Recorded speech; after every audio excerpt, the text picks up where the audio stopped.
whole squad on the mission, you got to listen. We PoPolitickin, it's so dope when it kick in. You can get in where you fit in. We straight PoPolitickin, the whole squad on the mission, you got to listen. You know what this is when we PoPolitickin. My money long like division, I proposition to put a fist in. We straight PoPolitickin. Hey yo, I rise like the sun in the east, running the streets. Same people that was coming in peace, some in the beast on the microphone. It's never a long and hard task. For God, I'm gon' smash they blog and podcast. Introduction to journalism 101 with Pharaoh PoPolitickin about where I'm from and what I do. What's up? It gotta be good. Interviewing everybody, you know they probably could. Take all the blood, sweat, and tears, working all them years. Putting in 10,000 hours, it empowers careers. From the baby and Megan Thee Stallion to Yo Gotti. High as a kite, jet life currency in the party. With MC Light, J Prince said I rap a lot. Super Saiyan Black Kakarot with a Macintosh laptop and my Apple Watch. Smoking Fraggle Rocks, 4 eyes, got more lines and hooks than a tackle box. What? The whole squad on the mission, you got to listen. We PoPolitickin, it's so dope when it kick in. You can get in where you fit in. We straight PoPolitickin, the whole squad on the mission, you got to listen. You know what this is when we PoPolitickin. My money long like division, I proposition to put a fist in. We straight PoPolitickin.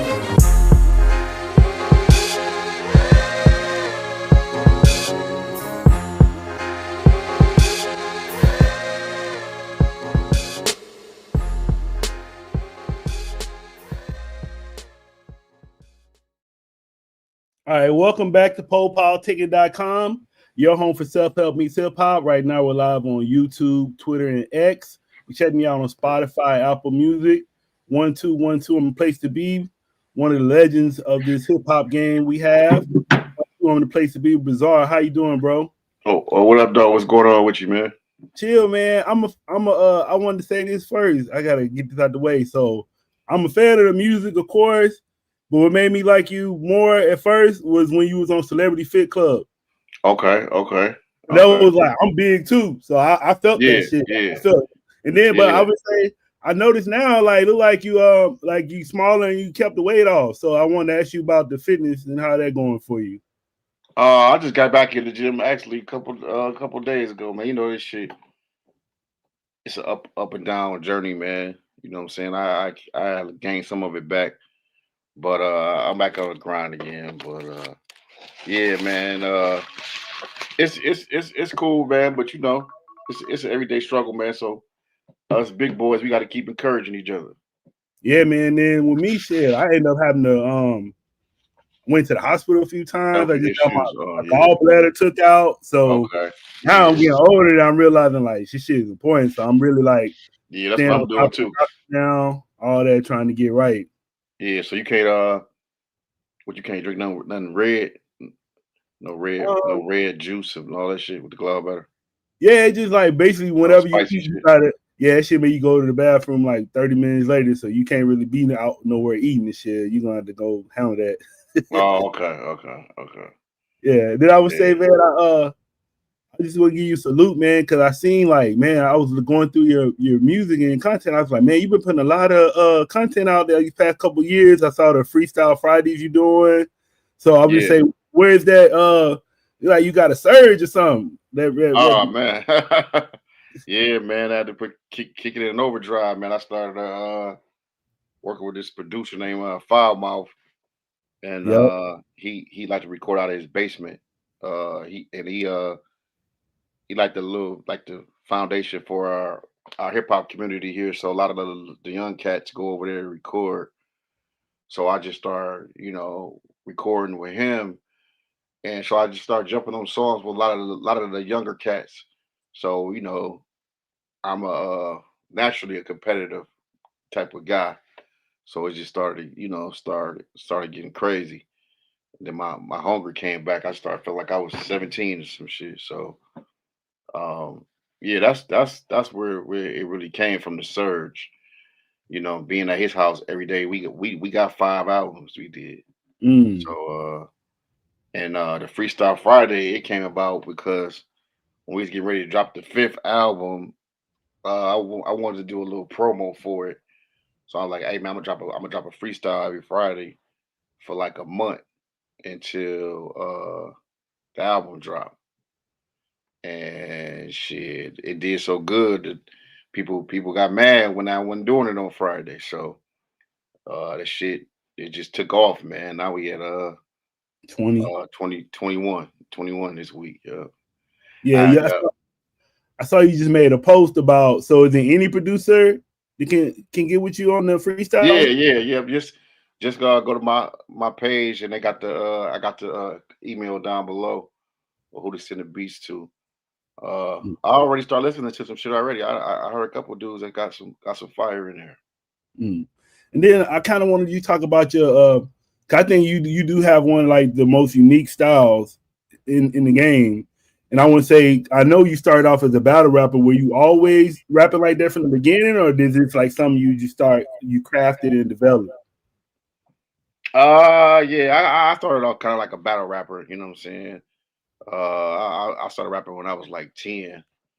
So I was a dude on the block that couldn't be beat, and I had a rap partner. Shout out to my boy Mikey, and he was one of them dudes that always wanted to like basically see me battle like a pit. So he was always, hey man, I bet you can't beat this dude. I bet you can't beat him, or you know what I'm saying? So I kind of grew up battling and being competitive. So yeah, I guess I started off as a battle rapper. But did you always have your style, like how you rap now? Like it's like the comedic, but then you say it's like top lines. Yeah, I mean, I kind of learned that I kind of perfected it when I got with the Outsiders. Out in Jersey. I spent a lot of time out there with them. You know what I'm saying, with the Outsiders. But I was down with them, me and Marshall. So battling on the East Coast is different from battling in the Midwest. Like that's the first time. Like in the Midwest, we was kind of like it was all about freestyle off the top. You know what I'm saying?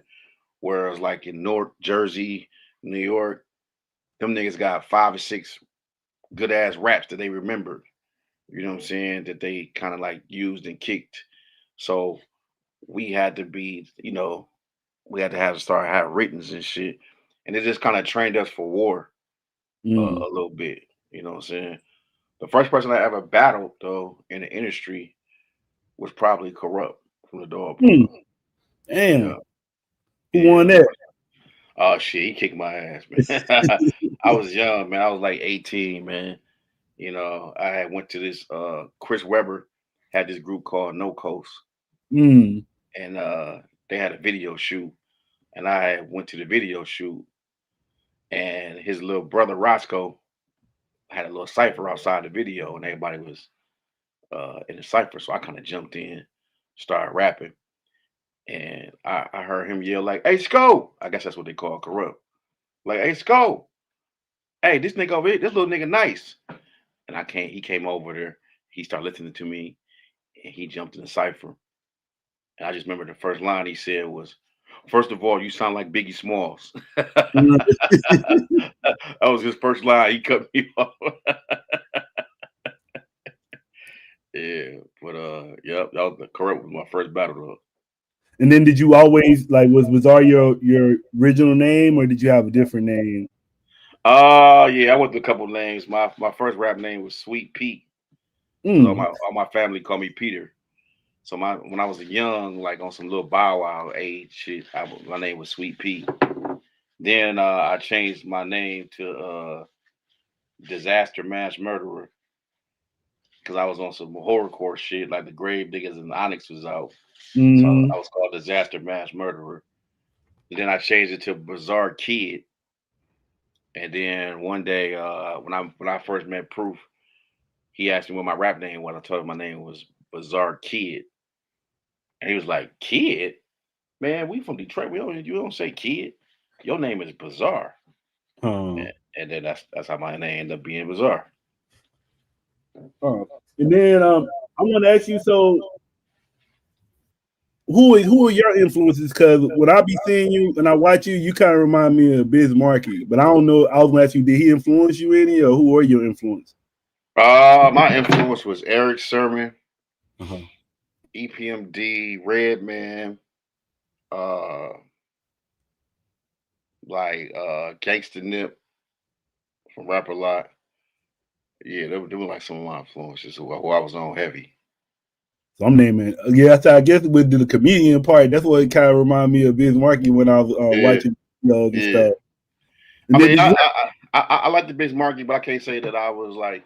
I mean, I know they say he's just a friend, Uh, but the comedian shit, I kind of got that from Redman. mm, Like not just kind of like with his skits and shit. Like if you listen to the Redman album, he gonna have hella skits and just wild shit going on in the background and characters that he created and shit. So I kind of got influenced by him. and then are you into like comedy, like comedians and stuff like that? Uh, a little bit, but I guess what my question, where you getting your humor from? Cause you be funny. I was watching all the videos, man. I was just rolling. my mama funny. You know what I'm Uh, saying? My mama hilarious. I think I got that from her. She hilarious. She been cracking jokes and getting on our ass our whole life. So my mama will eat your ass up. So uh, I think that's where it came from, the comedian part. and then I did interview I actually interviewed Slum Village. I had Marv One on, and I had Max on the show too. And Okay. I want to ask you the same question, like, and you're like, you like one of the OGs of Detroit. So how do you feel just like how like Detroit is like thriving now in the hip hop scene? Like even like just battle rap or just industry rap, it seems like Detroit is like one of them spots right now. I love it, man. I love it, man. I love it. It's dope, man. It's about time we getting our shine, man. It's like, you know, they said, man, as far as hip hop, we've been kind of had a light on us though. You know what I'm saying? We've been had a light on us. You know what I'm saying? So I just think that people never got a chance to see the street part of Detroit. So now that's what you're seeing. You're seeing the the work from the street lords and rock bottom. That's the foundation that they laid down. Mm. I was saying, and then what do you like the people? What do you want people to know about you? Like it might be something that people got messed up. They ain't right. Anything you want people to know about you that might be Uh, misconstrued? uh, I think probably people don't know I'm a cool ass dude, down to earth. So when they meet my fans, meet me, they be expecting some wild shit. Like, damn man, you don't smoke crack? Or man, you ain't wild? Or damn man, you kind of quiet, man. I thought you was gonna be on some shit, man. I thought you was gonna be in this bitch up on Molly or some shit. Or some. So I think that's the big misconception. People, when they see me, they don't get that same character that they see on record, or you know what I'm saying, or at a show or some shit. uh, and then what year did you? Because I was looking at the album, and the oldest album I saw was 2005. Is that the year you started, or what year did you start? What album was that? Um, it was like I think it was like handicaps. I want to say Circus? handicap No, circus. Yeah, no. yeah, yeah. My first album was like '99. I think it was called Attack of the Widows. Oh wow. Yeah, that's my first album. And yep, that's when I was underground. I sold like about 10,000 copies of vinyl. And I think I had Eminem on there, I had the Outsiders, and I had a beat by Jay Dilla. Mm. Yep. So I was making some noise in the underground. So yep, that was my first album. Handicap Circle was my second album. Yeah, I was checking that out because what like I was like, damn, because me and my wife was looking at it, I was like, damn, he got a song Rafi Sadiq. So Yeah, that's kind of like yeah, I wasn't expecting that and I was listening to it. I was like, that yeah, sounds cool. yeah. I like that That's song. yeah, that's because I was signed to Matthew Noah's Beyonce daddy. Oh, for real? Yeah, I was signed to him, so that's why the Raphael Sadiq shit How ended long up were you popping. signed in Matthew Knows? I was signed to him for like 2 years. 2 years. This label called Sanctuary, Mm. and I think he ended up getting fired or whatever, and it was through Sony, and I ended up moving on. But it was a great experience though. Shout out to Matthew Knows for believing in the nigga. Mm. And then so like you said, you said 99, so that's like over 20 years. So just like I guess can you just talk about your experience a little bit, just going through the game and navigating? Like, are you like since you started, like what do you think your approach to music has it changed? My approach to music,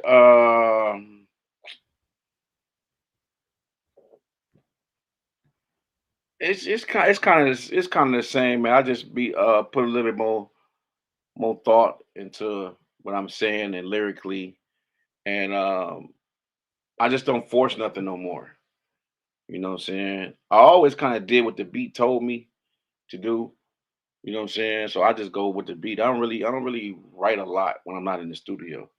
So I'm just more of a vibe guy. So I go with the vibe. But yeah, I would say that my approach and not just rapping on a beat that's all right. You know what I'm saying? Yeah. I did that a lot when I was younger. Now, I was gonna say like especially like all because I went from like the new stuff and I just kept going back. And all the beats I was playing, all them beats was hidden. So I was like, damn, he got it. I like your beat placement. Like the beats you rap on sound really good. So it's crazy you say that because I noticed that. Yeah, yeah. I'm known for that, man. People always tell me that. Even Marshall used to tell me that. Like, man, damn, man, you know how to choose a beat, man. You know what I'm saying? So yeah, kind Wait, I was gonna say what makes a like when you pick if you for a new artist, of. how do you go about picking a good beat? It's just it just if it talked to me or not. You know what I'm saying? If I catch the vibe on it, you know what I'm saying. You know, I know a hit when I hear one. You know what I'm saying? Or I know a good beat when I hear one. So a lot of people, a lot of people be like, they're here beating, but like they go to studio with me like, damn, I would never thought about doing this to this, or I would have never did this type of chorus, or so. I just know a good beat when I hear it, man. You know what I'm saying? It's just rather even if it's weird or if it's a pop beat or some shit, I just know good music. I really can't give you an answer how I know, but you know what I'm saying. I just know it when I hear it. Mm. And then I want you to talk about D12 a little bit. I want like how was the chemistry in the studio? Like how was y'all? What was did y'all have a process when y'all made y'all music, or how did that go down? Yeah, we had a process. The process is basically we just go through some beats and whoever filling the beat or we agree on the beat or whatever. And um the first thing everybody start asking is, okay, what's the concept? What we writing about? So everybody playing the beat, everybody grabbing like a pen and pad or whatever they phone, and then somebody come up, all right, shit, we rapping about fucking hoes and making money. You know what I'm saying? Like, all right. So we just start everybody just going to their own little space and just start writing. And we was the type of group we didn't really we don't really like let niggas hear our verses before. Mm. So we competitive like that. So I see niggas doing it. Hey man, check this out. Look. You know what I'm saying? We ain't do that. We was more competitive. So we was kind of had our own different spaces in the room. You could just kind of sometimes you could just look at a nigga like, damn, he over there looking like he about to tear some shit up. So it make you, you know what I'm saying? Yeah, you're right, Yeah, yeah, like damn, I gotta say some more shit. This nigga like he about to kill some shit. You know what I'm saying? So we always had that competitive edge, and then we would get in there, and after a while, we kind of knew like, damn, my verse sound like a beginning verse. So then you like, okay, I'll lay it first, and then we kind of would know like, all right, just a middle verse. Then whoever got the last verse, you gotta kill it. You gotta bring it home. So that basically was what our process was. mm. That's what's up. And I was reading that story. You were saying how Eminem, he called you and you just took off and went to LA. Yeah, hell yeah, for sure, for sure. That's Did you already know? You just knew that feeling. You just knew he was gonna take off. nope. I had no idea, man. I was young, man. I'm the youngest in the group, so I was like 18, 19. My parents moved to Texas, So I had to go with him. So it was like, damn. So, I moved to Texas and I was out there and I had started working this little security guard job. And they told me I had a call in the office. I'm like, somebody called me at work. What the fuck? And and I got on the phone. It was Marshall.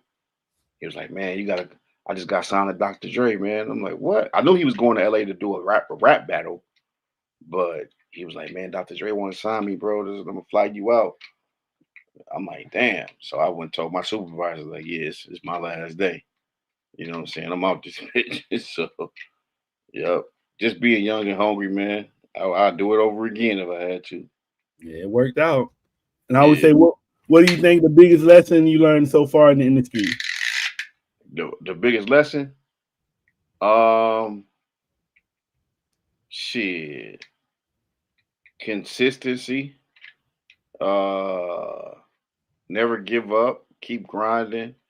And if you don't believe in you, nobody else will. I like that album cover back there. Yeah, yep. That's hard right there. And I would say, what do you, far as just any upcoming project? We was talking about the Freestyle Friday, but any upcoming projects, collabs, ventures? I heard the song with you and Cassidy, Nice. Yeah. What on? Shit, what else, Richard, I got going on? I got Freestyle Friday about to be an album coming out at the end of November. You know what I'm saying? So I'm gonna have like about 4 or 5 freestyle people they never heard before. That's dropping. And then at the beginning of the year, I'll probably drop this little EP called Smoke Room. Some laid back weed type shit. And then I'll probably do another tape with a producer. But I ain't 100% sure what producer yet. I'm trying to get me and Alchemist in there. Oh, that'd be hard. What I'm saying? Something like that. You know what I'm saying? But I expect at least release like 3 projects next year. I'm gonna ask you about this. What do you think about? I think they was making a big deal out of this. How it's no rappers in the Billboard Top 100, and it's been like the first time since like the 90s. Yeah. So what is that? What do you think about that? I already know how I thought about it, really, but does that matter? Well, I seen this dude. I think it was Ray Daniels. Somebody gave an example of why it wasn't popping, and I kind of agree with it. They said basically like, all these rappers just blowing up on TikTok, and they blowing up on social media. So when these majors come at them with deals, they basically feel like they don't need a major, you know what I'm saying, or they want to offer the minimum, and they end up fuzzling out because it's this trend that you don't need a major label.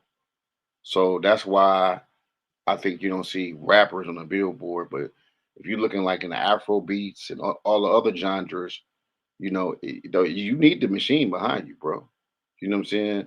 So you like, okay, yeah, you might get a song on TikTok, some little goofy shit that blow up, and you like, and then so when the majors come and say, hey man, we want to sign you, like, oh no, we don't need y'all because we making 20,000 a month through DistroKid, whatever, woo.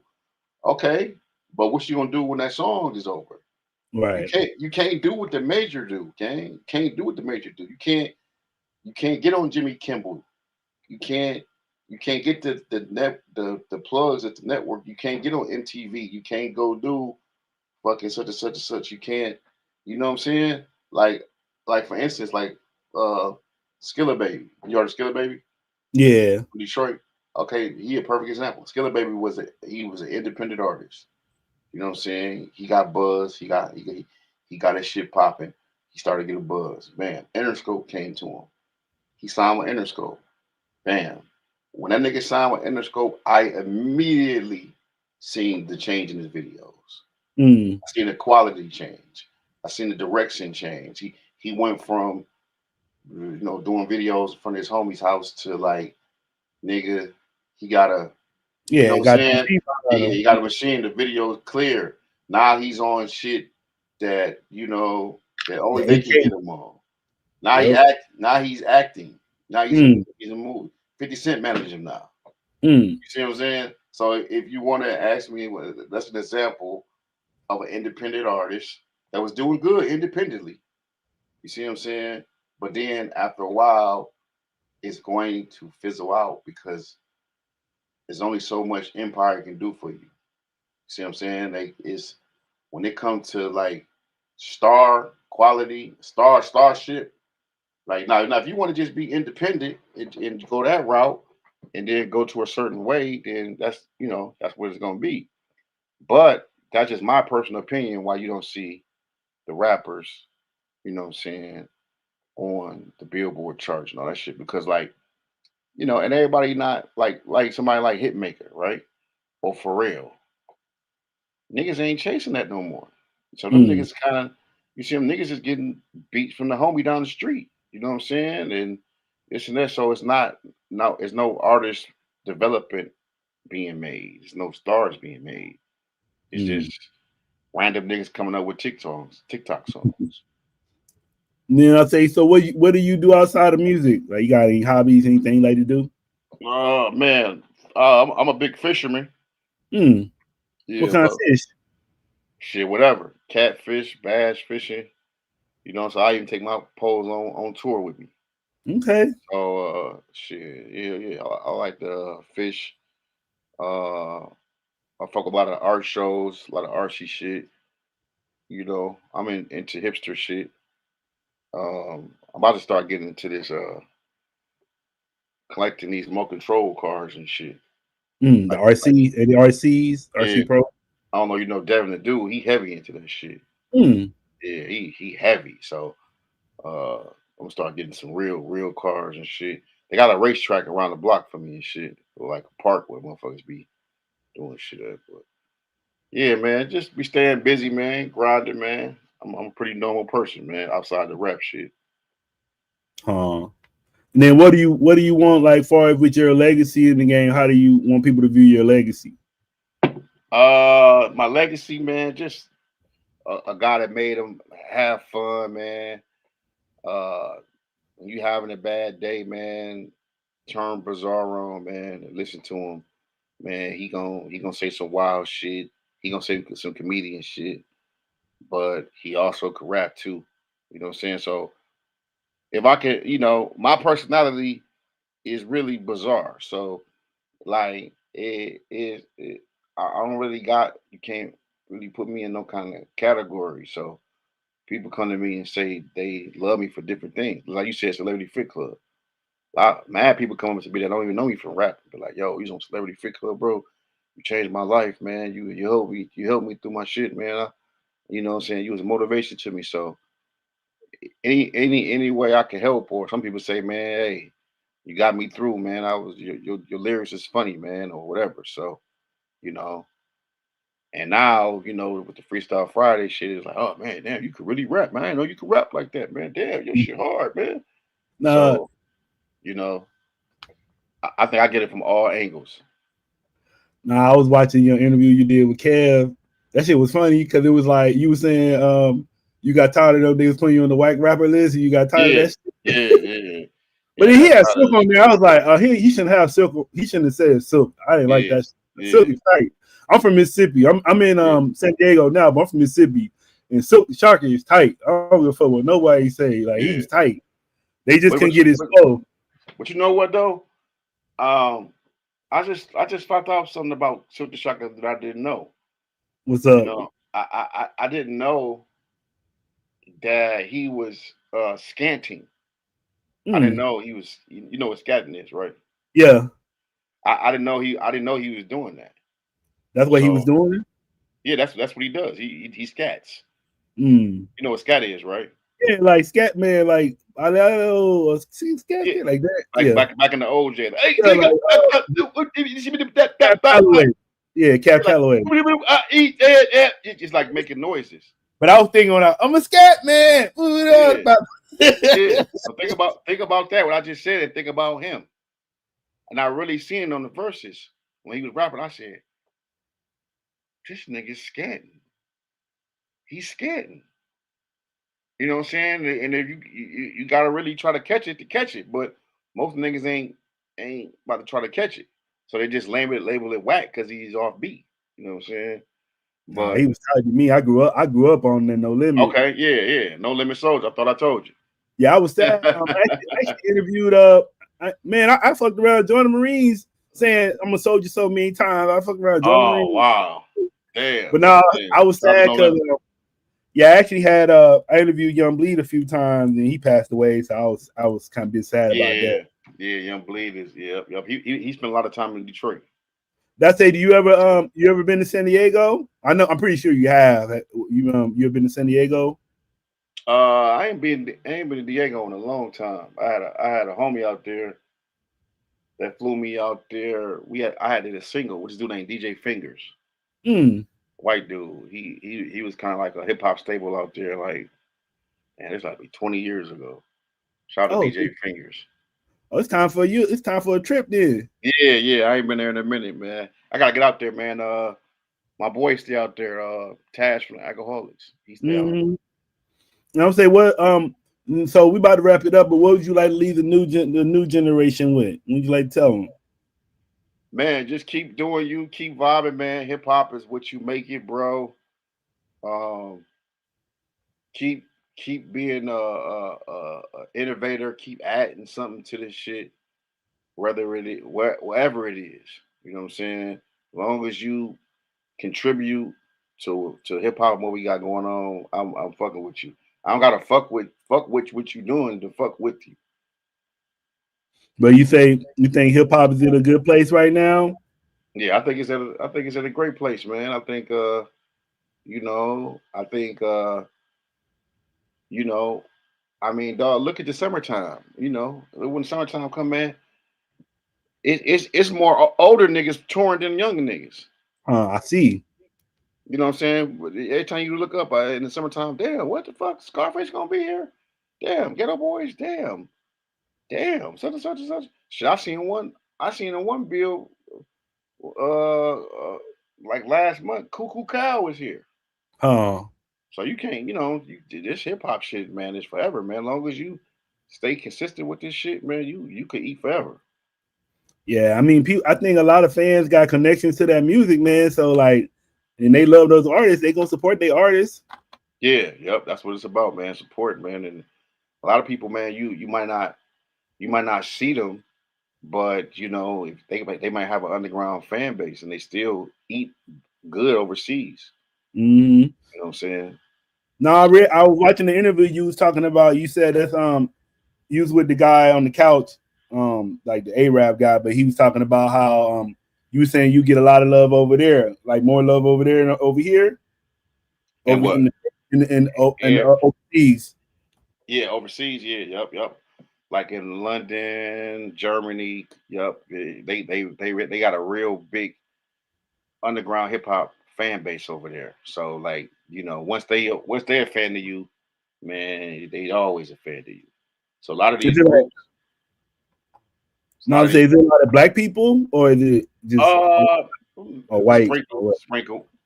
sprinkle, it's a lot of black people, but they like Africans. Mm, It ain't like there's no regular niggas over there. Just let's say in the military or something. You know what I'm saying? So yeah. either they like African or Jamaican or something like that. All right. And then I would say, so how can we support Bizarre? Man, just follow my socials, man. Bizarre's World, Bizrres World, and that's on everything: Facebook, Twitch, IG, all that. All it's all the same thing. Mm. And then say someone's new to your music, where you want them to start? Like what album? Man, they can start from the beginning, man. They can start from Attack of the Weirdos, Okay. so they can see the growth. Hear the nigga young voice sound like a teenager, and you could hear the mess ups and the delivery sloppy, and then you can just go all the way to now. To now, I'm a mature grown man that's been through some shit. Got something to talk about. Yeah, I was listening to that one song. You was like, I'm gonna be rapping until I'm 60. Like, Oh yeah. Yeah. Fuck it. If you love it, why not? Yeah. Yeah. Ain't no age limit on this shit. Yep. All right, man. I want to say thank you for coming through politicking with me. Okay, cool, man. Thanks for having me, brother. You got any shout-outs? No doubt, bro. Shit. Yeah. All right. I ain't gonna lie, man. I was kind of like, I saw everything you was doing. I was like, man, I don't even know what questions I'm gonna ask him because you be doing too much. I was like, I'm gonna ask him what I want to know. And keep it like that. I was like, shit, I didn't know, man. And then, like you said, like your personality, I was like, I don't even know how he gonna be acting, like you were saying. So it was a little bit of that going on. Man. You got anybody? Who do you think I should interview next? You got anybody? Who you should interview next? In Detroit. What about Oba Roland? Okay, I'm gonna have to look him up and get. Yeah, he's dope. He's be down with Dej Loaf. You know what I'm saying? He sing and rap. He fire. Yeah. All right, man. You got any anything else you want to leave listeners with before we roll out? Nope, man. Just tune in to Freestyle Fridays, man. We back this Friday. All right, man. Appreciate having you on the show, and you stay blessed, brother. All right, cool. You too. Peace. All right.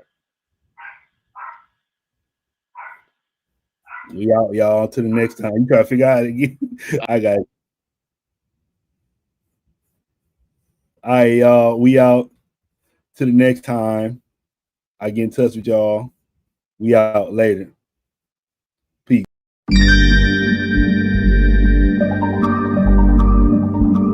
Yeah, okay. Any views expressed are the opinion of the guest. That's not a representation because the programming reflects that politicking with 4 eyes. It's really no competition. Suffocating with the dope. You know I be twisting. Real ninjas out in the field. Now we cotton picking. Not to mention our intention to cover topics and many of the subjects. I got more lines than the deli at the Publix. With King Pharaoh, PoPolitickin, I'm pistol whipping. Rappers jeopardizing hip-hop position. My opposition, intuition, prediction like writers on The Simpsons. To witness the glimpses from higher up dimensions. My bitches be fighting gremlins like Phoebe Cakes. Let me cook stovetop oven, easy bakes. Hydroponic with them seaweed flakes. Yeah, these rappers started from the bottom. Power bottom, TD Jakes. Unfollowed, talking about have you ever been swallowed? Regardless of race, color, or creed, you get Apollo'd. We politicking, ticking. We straight politicking, ticking. When it's a great show, you got to listen. Listen to that politicking, ticking. This for the politicking, ticking. We straight politicking, ticking. When it's a great show, you got to listen. Listen to that politicking, ticking.